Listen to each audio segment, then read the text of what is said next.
All right. Hello, good morning, good evening, and good night. I hope you guys are doing absolutely fantastic because today what we're going to be talking about is two stocks. We're going to be talking about Tesla and also ZIM integrated shipping. The reason why I want to talk about these two stocks and the reason why my screen is going crazy here is because I'm so excited because both Tesla and ZIM have been going on some crazy runs lately. And I want to talk about why they've been trending up and why these two stocks have been doing very well.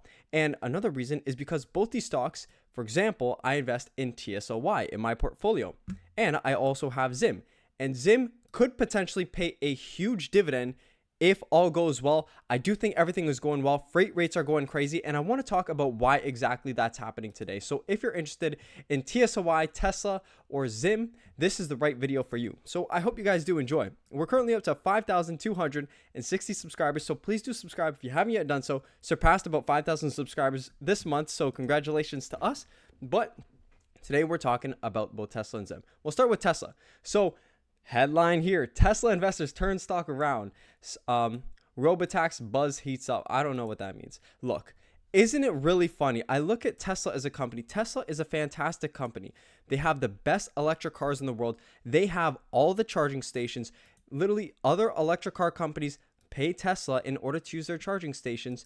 Everyone knows Tesla cars, yet people get so bearish and so bullish when looking at Tesla. Tesla's a fantastic company. Of course, they're a little bit, I wouldn't say risky, because they're in the car space and it all depends upon people's perception and the orders. But Tesla for me is a great company. And I think a lot of people really get behind Tesla and see the good when the stock price is rising. But when it's falling, people really see the negative, which to me is very crazy. I think Tesla is a great company. And the reason why Tesla has been trending up lately is because of deliveries in the second quarter. Tesla, I searched out when the earnings is. It's July 23rd. Today's currently July 9th. Tesla has not released their earnings, but what they did release is their second quarter deliveries. And when looking at their second quarter deliveries, we see they delivered 443,000, almost 444,000, which is 4% over compared to the same time last year. It puts Tesla on a good marker for the future and shows that their business is stable and people are still interested in the cars and their business is growing. This is kind of the hype around Tesla. And of course, I'm not saying Tesla fanboys, but I'm saying Tesla in general is a heavily traded stock. So when there's good news surrounding Tesla, the stock price tends to jump a lot. And this obviously affects TSLY because TSLY invests in the price returns of Tesla. It's the synthetic cover call strategy from YieldMax.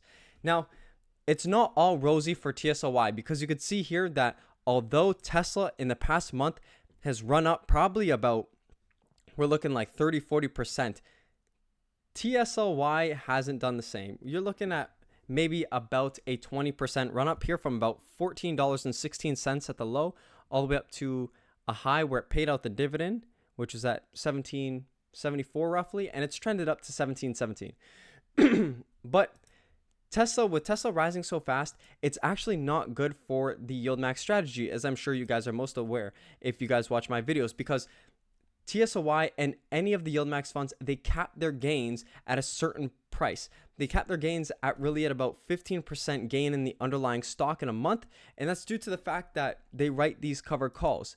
They limit their upside while taking full risk to the downside on a YieldMax strategy. So sure, you do get income from investing in the price returns of Tesla, but those are some of the downsides of YieldMax, which we have to keep in mind. And that does mean that when Tesla does fall, YieldMax is going to see the full length of that fall, and it is limited on the upside, which kind of sucks. But in the current time being, it's doing well for our portfolio, and it's doing well for the dividend, as TSLY is going to pay out over $1 dividend for the month of July, which is great. So that's a little bit on Tesla. Their earnings are the 23rd, so that's a date to kind of look out for their company. And yeah, at the current time, Tesla stock is definitely trading higher, and it's trading higher very fast, so it's something to watch. The next stock I want to talk about is ZIM, because ZIM, for a current time period, it was trading almost $24. I actually, my current average on ZIM, just to show you guys here, just to be completely transparent, $23.63 is my kind of break even on ZIM. And at one point, I was actually up on ZIM position while receiving some dividends from ZIM. Of course, we received the last quarter dividend, but you could see here that global freight rates have been climbing. And I kind of got worried the other day. I was like, how come ZIM's stock price took such a massive hit? I was like, did freight rates go down? No, freight rates have been climbing. They have been going through the roof. They are not as close as COVID times, but they are approaching those levels with freight rates going up to over $5,000 per 40-foot container. And that is a huge marker. I wondered why are freight rates so high, so I searched it up on Google. Okay, this is the basic answer. Freight rates, they increase because of rising fuel prices, supply chain disruptions, and increased demand for transportation services. It's all about supply and demand when it comes to shipping.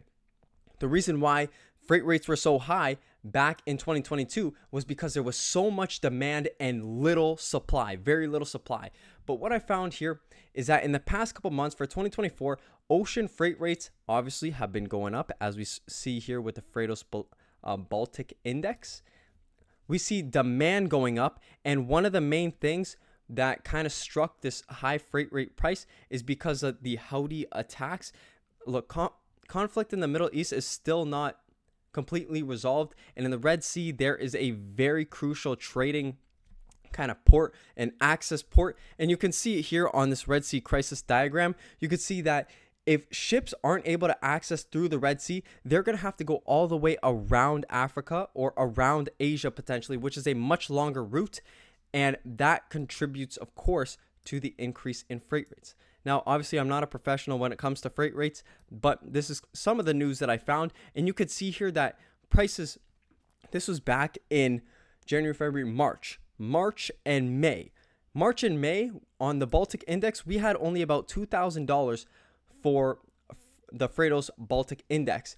Now we're seeing prices probably closer to this marker here that we've seen in late 2022 of about 8,000 to 9,000, because our Freightos Baltic Index is currently sitting at about $5,000, which means freight rates across the globe are increasing. And what does this mean for ZIM? This means that ZIM is going to be able to take advantage. They have been investing in new fleets, new LNG ships, which are supposed to be more fuel efficient. Of course, they are down heavy on their long-term stock chart, but that was because of the boom bust during COVID that we've seen, where freight rates really skyrocketed. But what happens now?